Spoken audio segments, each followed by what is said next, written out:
Bon, là, on est venu sortir un crocodile. Tu peux le montrer un peu, mais sois prudent. Voilà, on est venu le sortir. Mais celui qui a le crocodile, et le monsieur qui détenait le crocodile, actuellement n'est plus... Là, je suis au Bénin, la personne est en voyage. Et il a eu le crocodile, il a sauvé le crocodile quand le crocodile était petit comme un petit lézard. Cela date aujourd'hui de 19 ans. Donc le cadre était très bien, très idéal pour un petit crocodile. Mais là, le crocodile a grandi. Le monsieur n'est plus au pays. Et il a demandé à ce que je vienne sortir le crocodile pour le mettre dans de bonnes conditions. Donc je vais laisser mes jeunes frères. Attraper le crocodile. Parce que moi, actuellement, je suis en Côte d'Ivoire, je ne suis pas au Bénin. Donc, quand je ne serai pas là, et ils doivent avoir cette habitude de travailler sans moi. Donc, moi, je vais les observer travailler. Donc, les gars, si vous faites arracher un bras, bon, ça fait partie des risques du métier. Bon travail. Là, je vous raconte l'histoire d'un crocodile. C'est un petit crocodile de 15 cm qui avait été retrouvé sauvé par un monsieur. Et là, le monsieur, pour pouvoir le garder, lui a mis dans un endroit qui était, selon la taille qu'il avait, les 15 cm qui arrivaient à le contenir. Mais malheureusement, ce monsieur a quitté le pays, il n'est plus là. Et le crocodile, selon ce qu'on nous a dit, selon ce que le propriétaire nous a dit, le crocodile a fait 19 ans dans le puits, dans ce puits. Donc voilà, nous on le récupère, on le capture et j'essaie de montrer un peu à mes jeunes frères comment le maintenir sans se blesser et comment le faire efficacement. Voilà un peu. Et là, il est maîtrisé.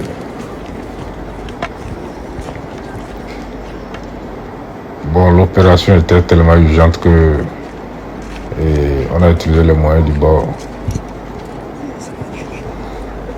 C'était une opération et la réaction était immédiate. Donc voilà les moyens du bord.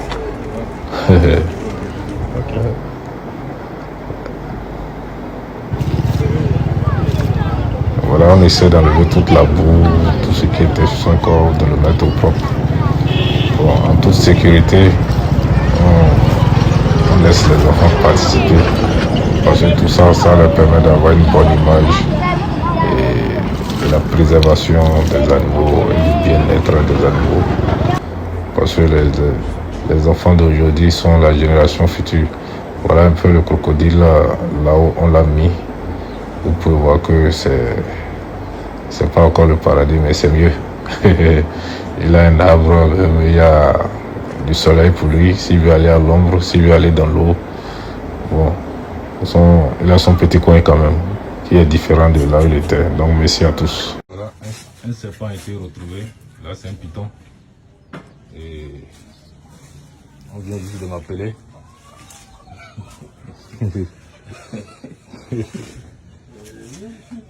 Tiens.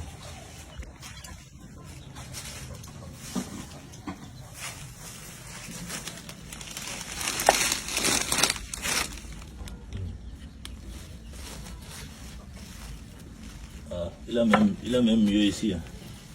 Il a mieux.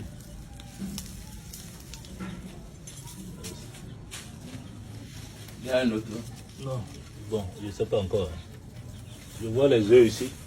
C'est les œufs qui sont... C'est les œufs qui sont fertiles, c'est ça? Non. Le python ne mange pas les œufs. Sinon, je vais dire qu'il est venu manger les œufs. Et Il a duré là. il a duré, oui. C'est une femelle. C'est une femelle. Quand je vais voir à côté, on ne sait jamais. Oh, toi, faut sortir.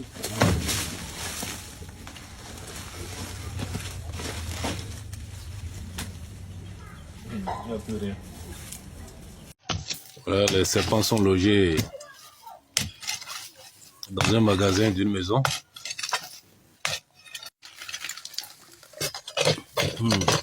Apparemment, le trou est très profond. Hein.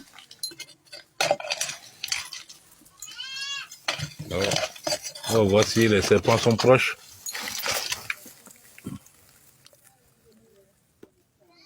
Ça reste encore creusé.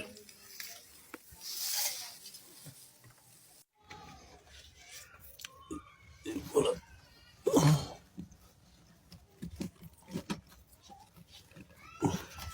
Là, il faut que tu casses encore. Tu casses cet endroit-là.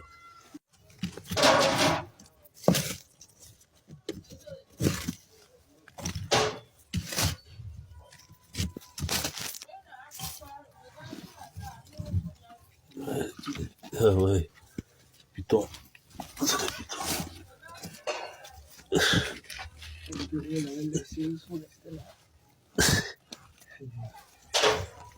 Vraiment. Ils sont nombreux dans le trou. Hein. Voilà, si vous ne voulez pas de serpents chez vous, il faut vraiment entretenir les lieux. Et voilà.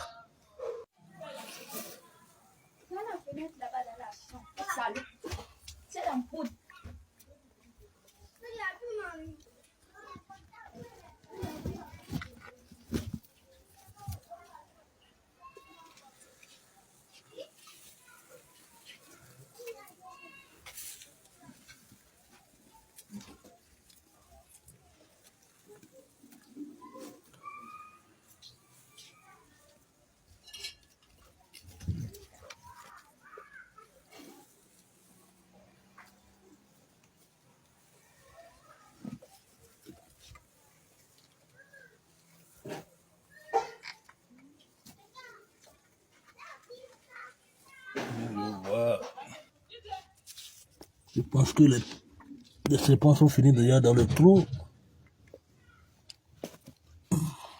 Ils ont mieux là. Voilà, c'est comme ça que je récupère les serpents. Quand on m'appelle pour récupérer les animaux un peu partout. Comme ça, vous avez une idée du travail qui se fait, quoi. Là, demain, il va continuer par chercher. Un cobra.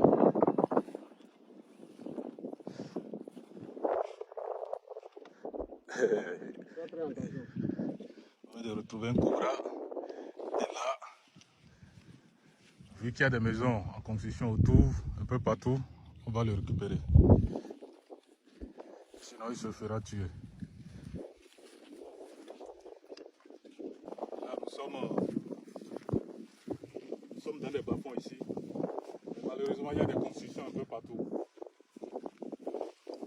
Donc, qu'est-ce qui va se passer? On va le récupérer. On verra comment lui trouver son habitat naturel où il pourra être en sécurité.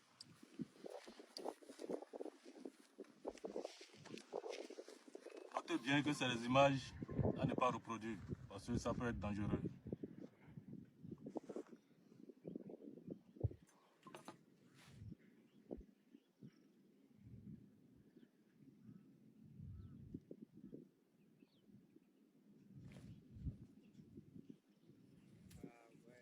Voilà.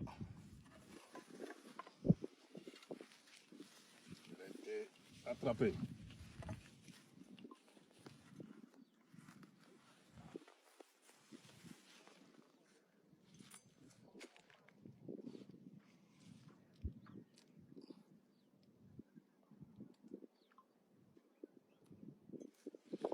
Voilà. C'est difficile de voir des gens qui protègent les serpents. Donc du coup, quand les gens les retrouvent, ils les tuent. C'est la seule manière c'est de les retourner dans...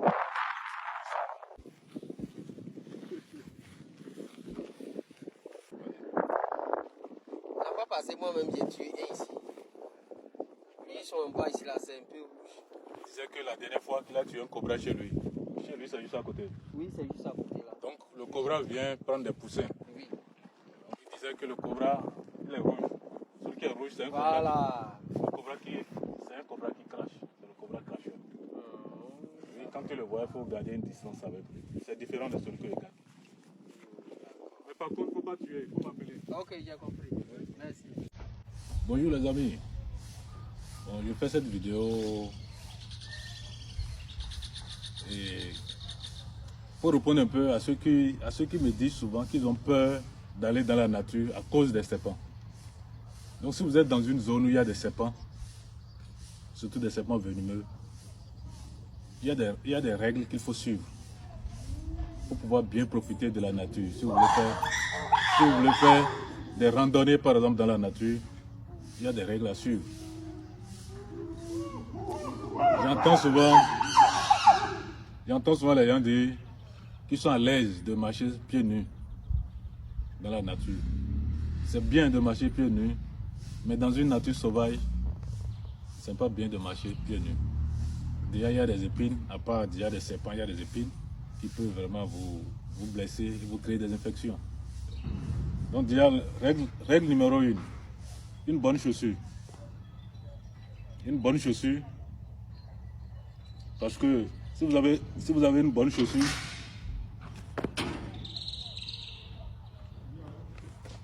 vous voyez, avec une bonne chaussure, vous ne craignez rien. Avec une bonne chaussure, vous êtes protégé. Parce que la plupart des morsures, moi j'ai déjà vu des centaines de morsures. Des gens qui se sont fait mordre, j'ai déjà vu plusieurs fois durant des années. Et la plupart des morsures, c'est au pied. Et quelques rares morsures sont à la main. À la main parce que les gens ont voulu attraper avec la main. Sinon c'est souvent au pied. Donc portez de bonnes chaussures si vous voulez passer du bon temps dans la nature. Donc, et si vous allez par exemple dans la nature avec votre tente, durant des randonnées, certains vont avec des tentes pour se reposer. Ayez l'habitude de fermer correctement votre tente parce que les serpents se dirigent vers des endroits chauds. Donc c'est facile de laisser une tente ouverte et de revenir retrouver un serpent à l'intérieur. Donc c'est les trucs que nous connaissons, mais on dit souvent que la répétition est l'ami de la mémoire. Donc merci beaucoup.